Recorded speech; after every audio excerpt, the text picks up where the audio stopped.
Are your people working hard but not reaching their full potential? The problem is not effort, it is development. At the Modern Observer Group, we transform workforce development into real performance. Our human-centered achievement programs help your team think better, communicate stronger, and execute at a higher level. That means higher employee engagement, stronger leadership, and measurable results across your organization. If you want a workforce that performs, leads, and delivers, it is time to invest in your people. Visit modernobserver.com and discover how the Modern Observer Group helps you build a workforce that wins.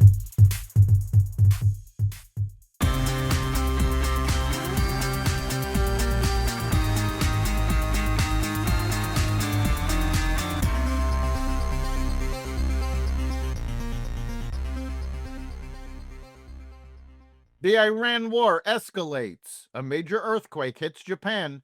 The FDA to review psychedelics and more.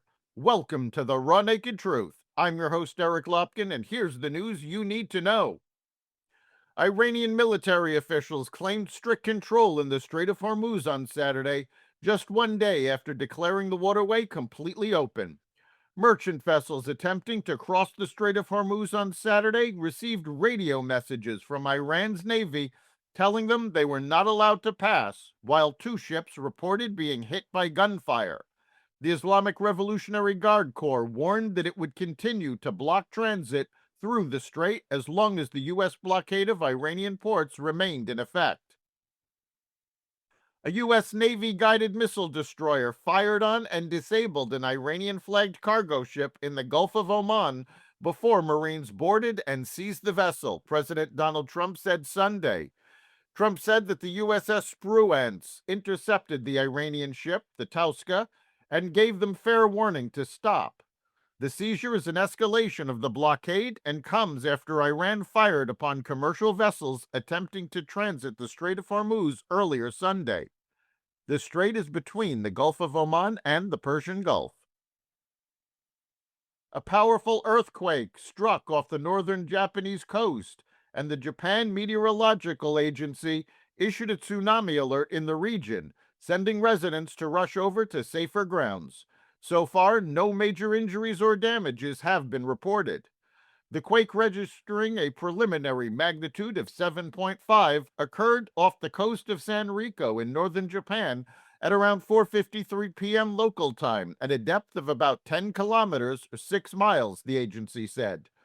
A tsunami of about 80 centimeters, 2.6 feet, was detected within 1 hour of the quake, and a smaller tsunami of 40 centimeters, 1.3 feet, was recorded subsequently. The tsunami alert and advisory were still in place in Japan, with warnings of a wave of up to 3 meters, 10 feet, but the Pacific Tsunami Warning Center said the tsunami threat from the quake has now passed. A 31-year-old Army veteran fatally shot 8 children, including 7 of his own, during a rampage across 3 Shreveport, Louisiana homes early Sunday morning. The victims ranged in age from 3 to 11. Most of the children were shot in the head while they slept. Police said the 8th child appeared to have tried to escape from the back roof of the house before being shot. The gunman also shot the 2 mothers of his children, each in the head. Both survived, one with life-threatening injuries. A relative told reporters the gunman and his wife were in the process of separating and were due in court on Monday. The pair had been arguing about the separation when he opened fire. The gunman fled, carjacked a vehicle, and was shot dead by police in neighboring Bossier City after a chase. President Donald Trump signed an executive order Saturday that he said directs the FDA to expedite their review of certain psychedelics already designated as breakthrough therapy drugs. These treatments are currently in the advanced stages of clinical trials to ensure that they're both safe and effective for the American patients.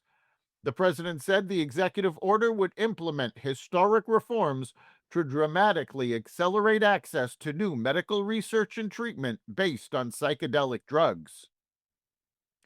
Construction of a $400 million ballroom project at the White House will continue after a U.S. Court of Appeals for the District of Columbia granted an administrative stay on Friday that blocked most above-ground construction last week. The Justice Department appeal came after U.S. District Judge Richard Leon temporarily blocked construction in March. The 2-to-1 ruling from the circuit court provided temporary relief, allowing the court sufficient opportunity to consider the emergency motion for a stay pending appeal. The Justice Department argued that Leon's ruling would imperil the president and national security and indefinitely leave a large hole beside the executive residence. The case stems from a lawsuit filed late last year by the National Trust of Historic Preservation, which argued that the project violates multiple federal laws. In a victory for oil companies fighting over whether they should have to pay for Louisiana's coastal erosion, the Supreme Court ruled 8-0 yesterday that Chevron can move a lawsuit from state to federal court, where the company is likely to find more sympathy. There are numerous similar lawsuits pending against oil and gas companies that will likely be impacted. It also jeopardizes a $745 million state court judgment against Chevron to help restore damaged areas. Chevron looks forward to litigating these cases in federal court where they belong, the company said. Anthropic CEO Dario Amodei met with White House Chief of Staff Susie Wiles and Treasury Secretary Scott Bessent at the White House Friday, with Anthropic having tipped off the government before unveiling its powerful Mythos model, which can find cybersecurity vulnerabilities faster than any human hacker, raising major concerns. There may be better reasons to work together than fight, especially as government agencies are said to be seeking Mythos access.